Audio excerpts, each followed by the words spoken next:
जरा सोचिए, अगर एक दिन कश्मीर की सबसे बड़ी झील ही गायब हो जाए तो क्या होगा। क्या सिर्फ पानी कम होगा या हजारों लोगों की रोजी रोटी, लाखों परिंदों का आशियाना और पूरी वादी की माहौलियात खतरे में पड़ जाएगी। ये कोई ख्याली कहानी नहीं है, ये कहानी है वुलर झील की। उस झील की जिसे कभी कश्मीर का धड़कता हुआ दिल कहा जाता था, लेकिन आज यही झील हर गुजरते साल के साथ में छोटी होती जा रही है। और अगर वक्त रहते इसे बचाने के लिए बड़े कदम नहीं उठाए गए तो इसका खामियाजा सिर्फ कश्मीरी नहीं, आने वाली कई पीढ़ियों को भुगतना पड़ सकता है। वुलर झील आखिर इतनी खास क्यों है, तो आपको बताएं। शुमाली कश्मीर के बांदीपुरा जिले में मौजूद वुलर झील सदियों से कश्मीर की पहचान रही है। झेलम नदी इसी झील से होकर गुजरती है। ये झील एक बड़े कुदरती स्पंज की तरह काम करती है। जब बारिश या बर्फ पिघलने से पानी बढ़ता है तो वुलर उसे अपने अंदर समेट लेती है और बाढ़ के खतरे को कम करती है। यानी वुलर झील एक झील नहीं बल्कि पूरी कश्मीर वादी के लिए एक कुदरती सिक्योरिटी कवच है। वुलर झील सिर्फ पानी का जखीरा नहीं है बल्कि हजारों परिवारों की जिंदगी भी इसी से जुड़ी हुई है। मछुआरे इसी झील से अपनी रोजी रोटी कमाते हैं। जल वनस्पतियों से कई परिवारों की आमदनी होती है।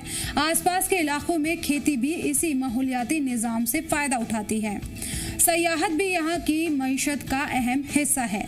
शिकारे, नौकायन और कुदरती सुंदरता देखने आने वाले सयाह मकामी लोगों की आमदनी का बड़ा जरिया बनते हैं। अगर झील सिकुड़ती रही तो सबसे पहले असर इन्हीं परिवारों की जिंदगी पर पड़ेगा। इसके साथ ही ये हजारों परिंदों और जानवरों का घर भी है।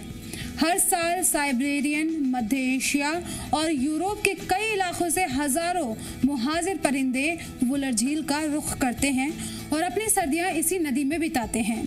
झील में मछलियों की कई लोकल स्पीसीज भी पाई जाती हैं जो न सिर्फ बायोडायवर्सिटी का हिस्सा हैं बल्कि मकामी मछुआरों की लाइवलीहुड की बुनियाद भी हैं।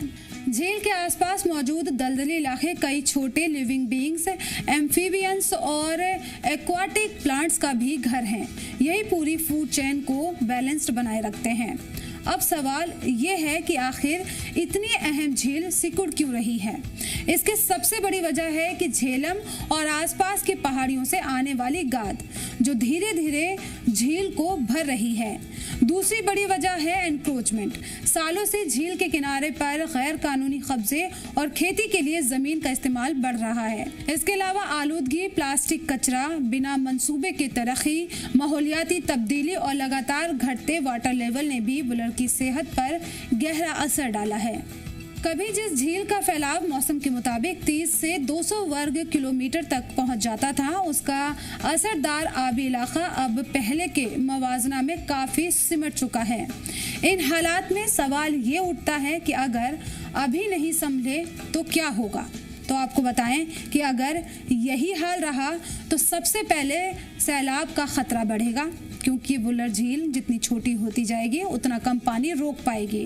हजारों मछुआरों की रोजी रोटी मुतासिर होगी। मुहाजिर परिंदे अपने रिवायती ठिकाने को खो देंगे। बायोडायवर्सिटी कम होगी और ग्राउंड वाटर पर असर पड़ेगा। और सबसे बड़ी बात, कश्मीर अपनी उस कुदरती धरोहर को खो देगा जिसे बनाने में कुदरत ने हजारों साल लगाए हैं। अच्छी बात यह है कि वुलर झील को बचाने के लिए वक्त वक्त पर गाद निकालने, एनक्रोचमेंट हटाने, वेटलैंड कंजर्वेशन और इकोलॉजी बहाली की कोशिश की जा रही है। लेकिन माहिरीन का मानना है कि सिर्फ सरकारी मंसूबे काफ़ी नहीं होंगे। मकामी लोगों की हिस्सेदारी, आलूदगी पर कंट्रोल और माहौलियात के तय बेदारी भी उतनी ही ज़रूरी है। वुलर झील सिर्फ पानी का एक बड़ा तालाब नहीं है, ये कश्मीर की सांस है। ये हजारों परिवारों की रोजी है, ये लाखों परिंदों का आशियाना है और ये आने वाली पीढ़ियों की अमानत है। सवाल सिर्फ इतना है, क्या हम वुलर झील को बचा पाएंगे या फिर आने वाली नस्लें इसे सिर्फ तस्वीरों और किताबों में ही देखेंगी।